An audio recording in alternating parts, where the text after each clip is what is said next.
up? I'm P-Thugg from Chromeo, and you're listening to The Interview Show.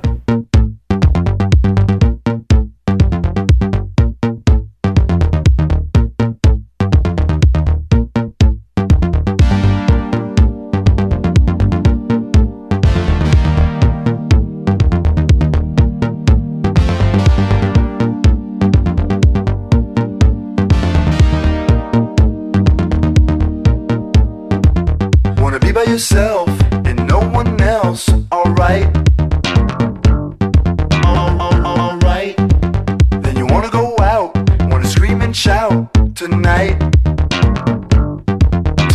Tonight. You want some space, like get out of my face, alright. Alright.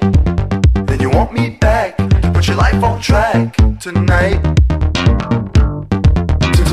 Tonight, you're a needy girl.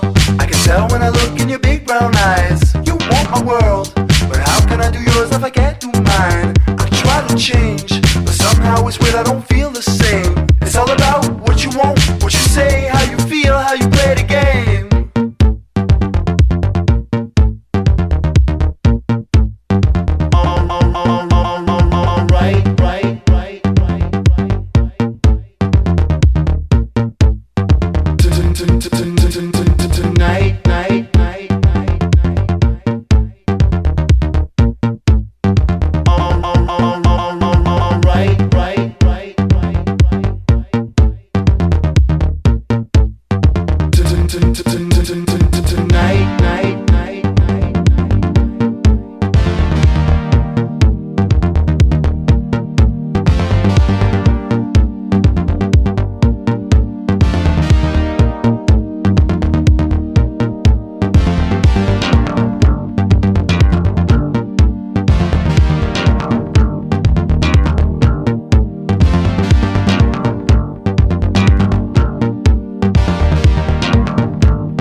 How's Toronto treating you?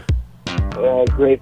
It's very warm today, and we did something that we wanted to do for a while. I went shopping at Play the Record, their record store, in Toronto, which was pretty cool. Cool. So what'd you pick up? A whole bunch of records, old records, some funk stuff, and that's it. Vinyl, old vinyl.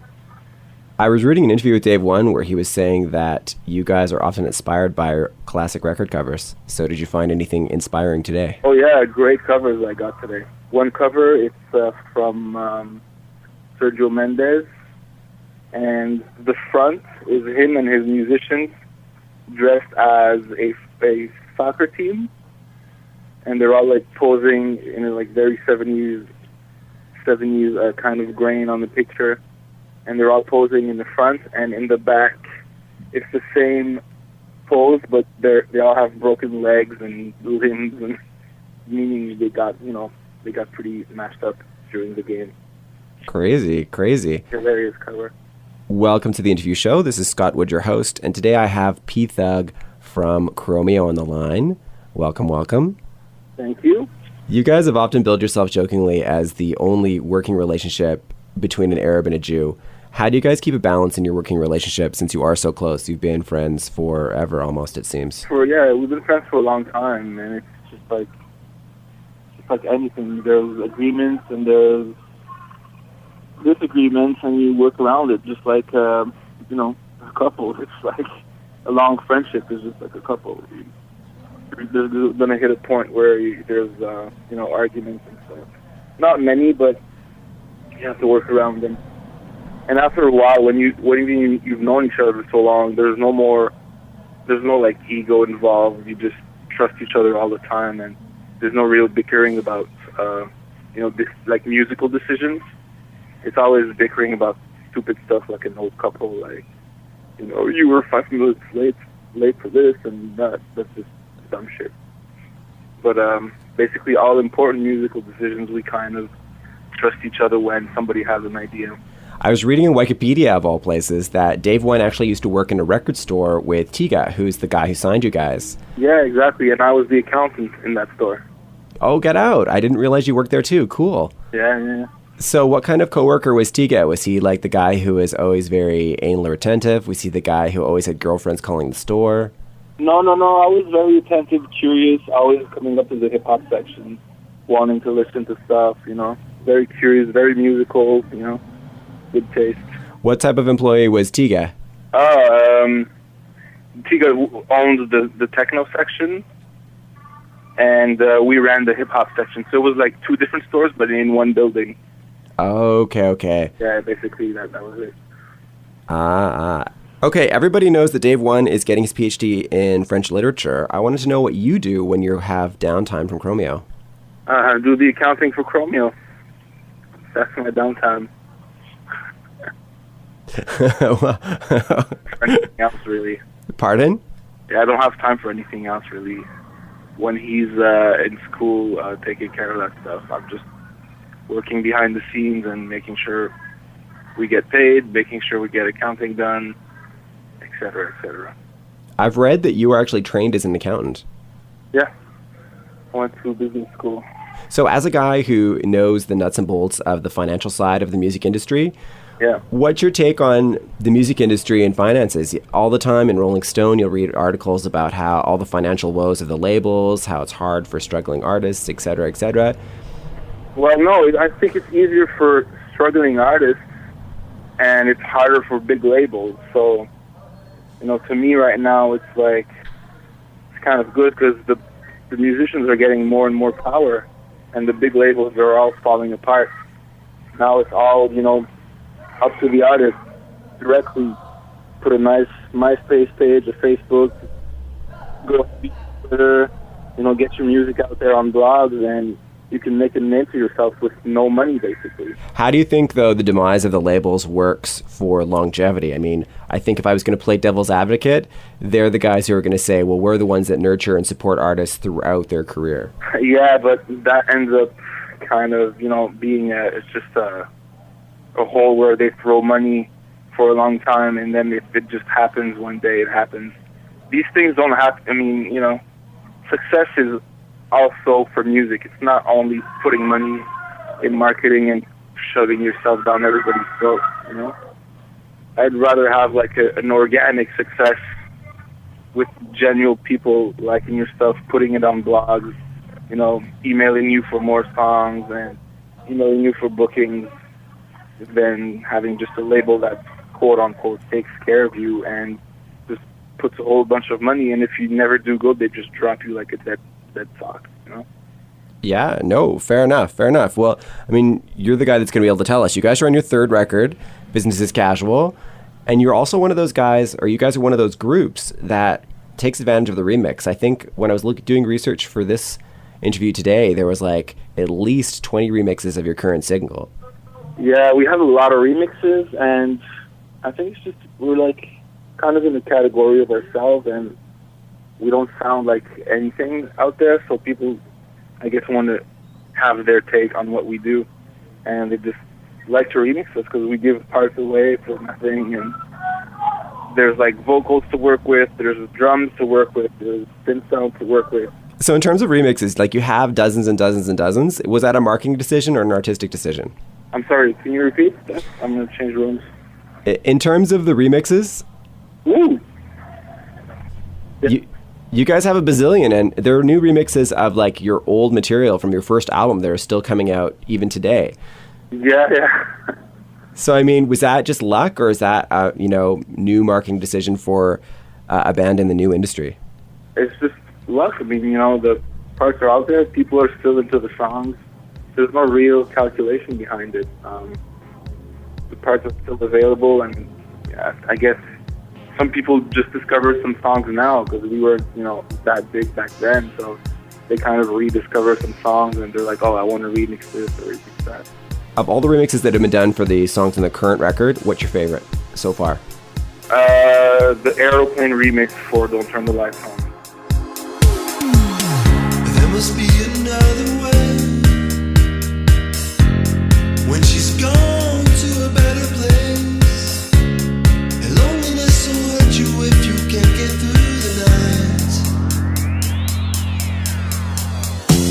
And then the moment starts to fade, and dawn is just an hour away. I feel she's watching over, and it gets me through the night.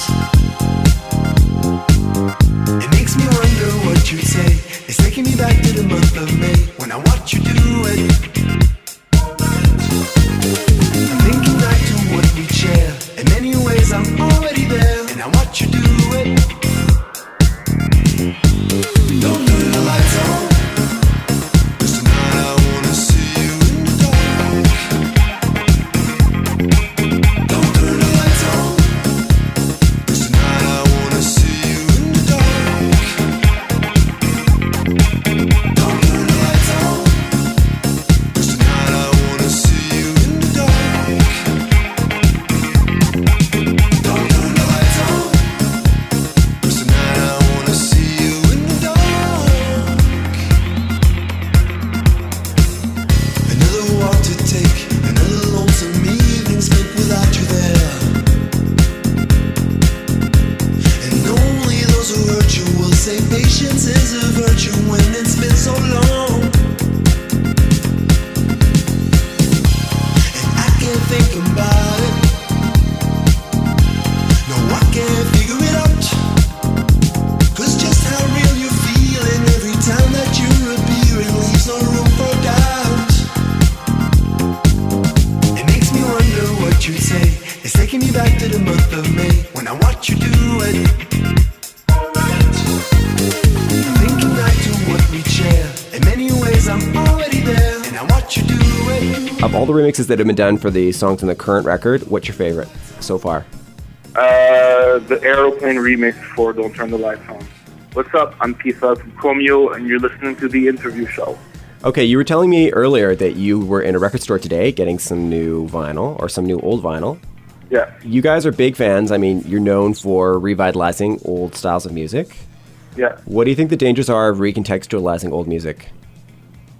To be misunderstood and to be too much like the stuff you're copying, which in most cases could be outdated. the hardest stuff is to update it so that people understand it and take a liking to it. Because if you just redo old stuff sounding exactly like old stuff, then you get a backlash of like, oh, you're just exercising a certain style, and there's nothing original. You're just listening to a bunch of songs from that era and just synthesizing everything into one song. There's nothing really interesting in that because it's all stuff you've heard. The hard part is like making it updated and actually interesting. I agree, and I think you guys have done it for the most part. Can you talk about a song on the current record where you felt you walked the tightrope that way? Well, Night by Night was basically us giving our take on late 70s, early 80s rock bands who had a disco song. And there's always like a real genuine and innocent approach to disco they had because they're rock guys, basically. And they're not as smooth as a real disco band. Like, everybody had one, Rod Stewart, Fleetwood Mac had one. Everybody had one disco song in the rock world. And that's kind of the line we went along with, and we just did an update with our own take on it. What's up? I'm P-Thugg from Chromeo, and you're listening to The Interview Show.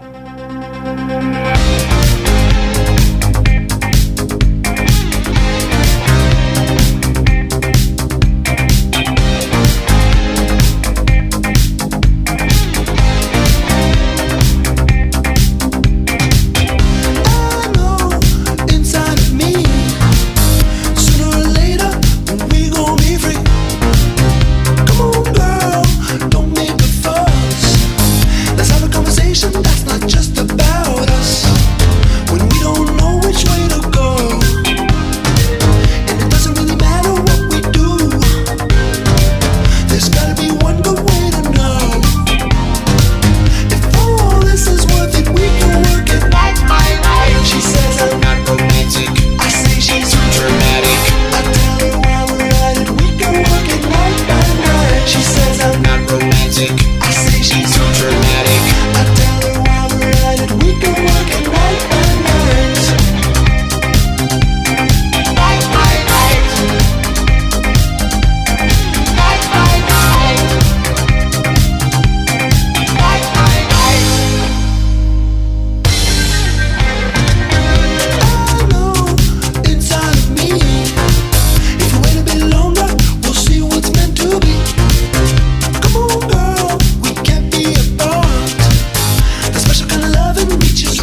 interview show. The interview show. Hi. What's up? I'm P-Thugg from Chromeo, and you're listening to the interview show.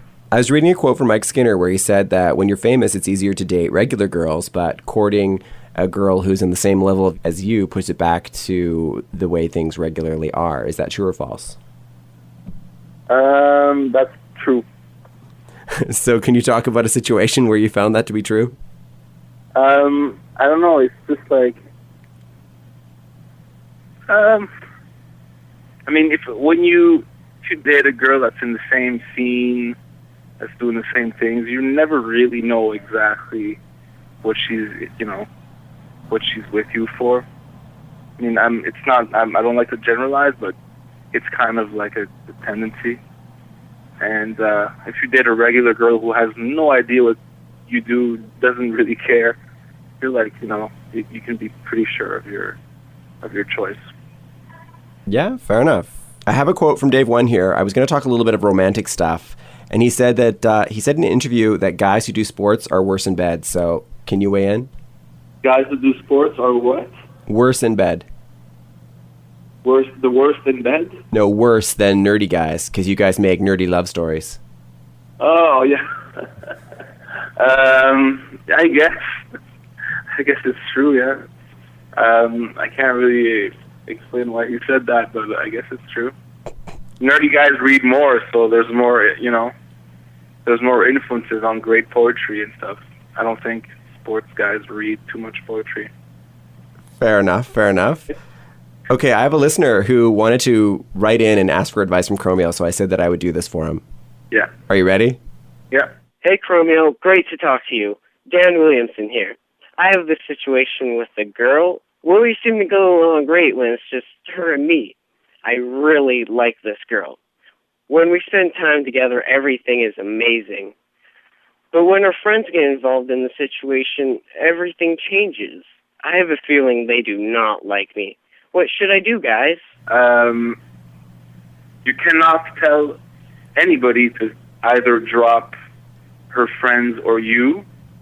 So if you're not happy with it, you just leave. Just tell her you have to be, the same person when you're with your friends and when you're with me alone, or sayonara, see you later. P-Thugg, it takes a lot of balls to do that. I get the feeling this guy isn't that ballsy. If somebody is not into you 100%, what's the point, If somebody is into you 100%, then she won't be scared to,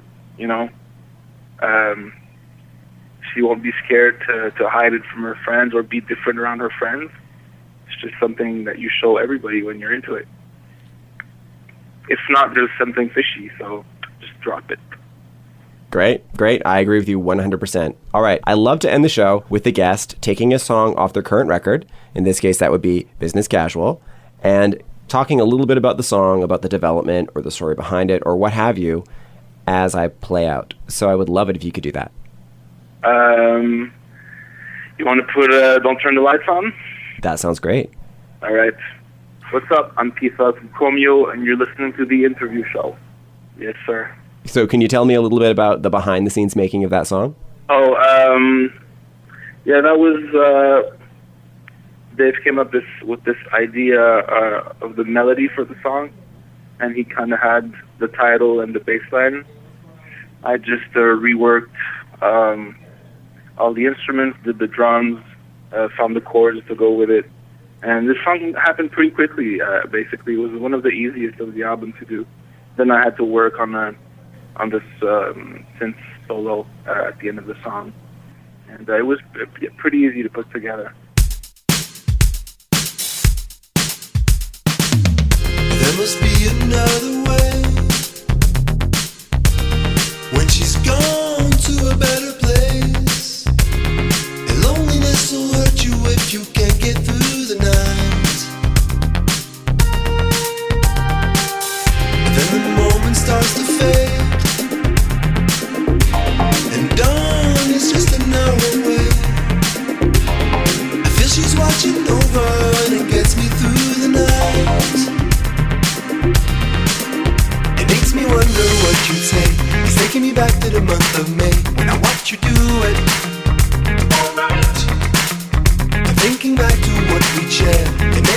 I'm already there, and I watch you do it.